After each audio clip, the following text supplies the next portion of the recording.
Pernah tak anda perasan, bila masuk umur 30-an, hidup mula rasa berbeza? Bukan sebab kita tua, tapi sebab cara kita melihat dunia sudah berubah. Umur 20-an dulu penuh dengan eksperimen. Cuba itu, cuba ini, silap tak apa. Tapi bila masuk umur 30 hingga 40, sesuatu mula berlaku dalam diam. Kita mula banyak berfikir tentang kerjaya, keluarga, kesihatan, kewangan dan masa depan. Benda yang dulu kita ketawakan, sekarang kita fikir dua kali. Dalam video ini, kita nak bincang secara jujur apa yang biasanya berlaku dalam fasa umur 30-40. Bukan untuk menakutkan, tapi untuk memahami. Sebab bila kita faham, kita lebih bersedia. Pertama sekali, mental kita berubah. Umur 30-40 adalah fasa di mana kita mula sedar masa bukan lagi sesuatu yang tak terbatas. Kita mula pilih dengan siapa kita berkawan, apa yang kita kejar dan apa yang kita sanggup lepaskan. Drama yang dulu nampak menarik, sekarang rasa melelahkan. Kita lebih hargai ketenangan daripada pengiktirafan. Ini bukan tanda kalah, tapi tanda matang.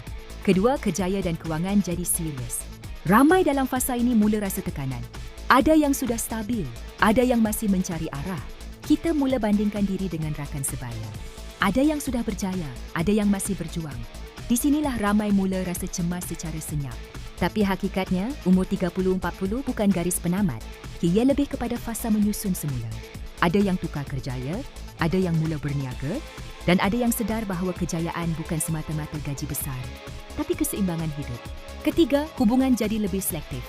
Kita tak lagi ramai kawan, tapi kawan yang ada lebih bermakna.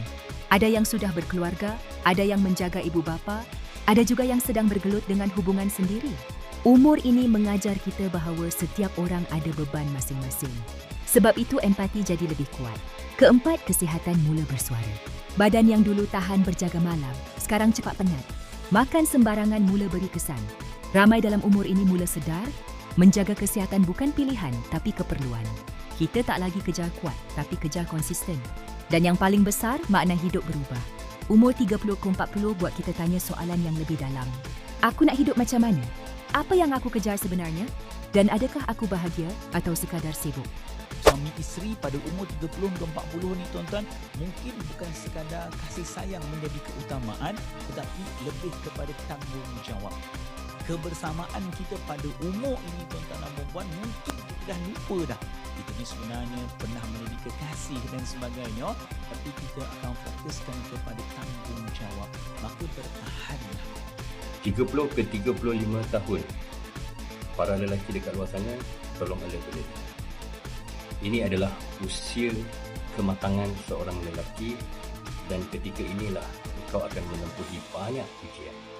Sekiranya kau gagal menempuhi ujian ini, engkau akan kecundang di alam perkahwinan. Dalam usia 30 ke 35 tahun, kebanyakan lelaki kau akan berdepan dengan masalah rumah tangga, kerjaya yang terombang-ambing, masih lagi dalam fasa tak ada kerja tetap. Dalam perniagaan, kau menghadapi masalah ataupun krisis kewangan. Dan ketika ini juga kau melihat anak-anak mula membesar dan kasih sayang, perhatian kepada anak-anak mula menjadi satu benda yang kau harus fikirkan setiap hari. Kawan-kawan mula menjauh, so kau akan berada pada masa tekanan yang sangat hebat pada usia 20 hingga 35 tahun. Apa yang kau kena ingat? Tak dapat buat semua, jangan tinggal semua. Jangan terlalu reka sehingga kau abaikan 5 waktu, sehingga kau tidak pernah balik kepada asal kau dan kau melupakan sejadah. Dengarkan baik-baik dan fikirkan sesuatu, kerana ada sesuatu yang harus kita fikirkan. Kalau korang dapat sesuatu, kau tolong. Thank you guys. Assalamualaikum. Hakikatnya, umur 30-40 bukan fasa krisis seperti yang selalu digambarkan. Itu adalah fasa kesedaran. Fasa kita berhenti hidup ikut jangkaan orang dan mula dengar suara sendiri. Ada yang rasa hilang arah, tapi sebenarnya sedang mencari makna. Ada yang rasa perlahan, tapi sebenarnya sedang membina asas yang lebih kukuh. Di arus perdana, kami percaya setiap fasa hidup ada keindahannya. Umur 30-40 bukan tentang siapa paling cepat, tapi siapa paling jujur dengan diri sendiri. Sebelum kita tamatkan video ini, saya nak tanya anda. Jika anda berada dalam umur ini, apa perubahan paling besar yang anda rasakan? Jika anda belum sampai, apa yang paling anda risaukan tentang fasa ini? Daripada Find the Bayan, apa perkara paling penting untuk dijaga dalam umur 30-40? Kongsikan pandangan anda di ruangan komen.